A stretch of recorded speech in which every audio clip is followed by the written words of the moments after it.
Although it has sparked protest, Prime Minister Dr. the Honorable Hubert Minnis says his government's budget, dubbed the People's Budget, is also about securing the future generation. And while it may not be popular, he says sometimes tough decisions must be made. Cleopatra Murphy continues our coverage of the Prime Minister's budget contribution with this report on several initiatives his government will be implementing.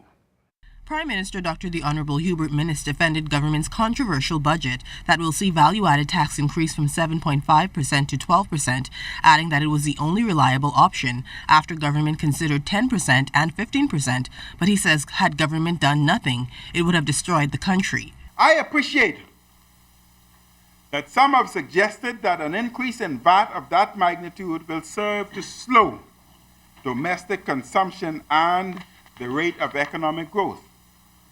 In this context, I would note that the economy is presently in the midst of an appreciable upswing, whose momentum should mitigate the impact to some extent. During his budget contribution, the Prime Minister also announced a new B.P.L. Reconnection program for customers who have been disconnected, noting that some 3,000 customers' lights are off.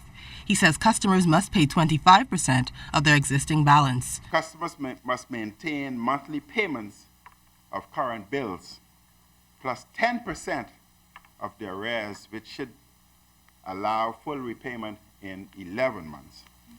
And I note B.P.L. usually seek to have arrears repaid within 6 months. But customers must also agree, Mr. Speaker, to sign a payment plan.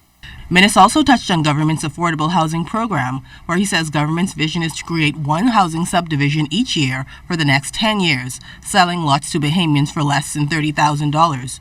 He says a percentage of lots will be set aside for persons 35 and younger. Though intended for single-family homes, the Prime Minister says there will be a second phase. The commercial component will be legislated next year. This component will afford Bahamians the opportunity to purchase land at a minimal cost for bed and breakfast hotels, helping more Bahamians to own boutiques and small hotels and to become involved in our primary industry. The Prime Minister also briefly touched on investments for the nation's second city. Economic activity in West Grand Bahama, is being supported by the Blue Marlin Cove Resort and Marina Expansion Project, valued at approximately $1.2 million. East Grand Bahama was approved for a $37 million resort, hotel, and commercial development, which will include a world-class motorsport and karting tracks. Cleopatra Murphy, ZNS Network News.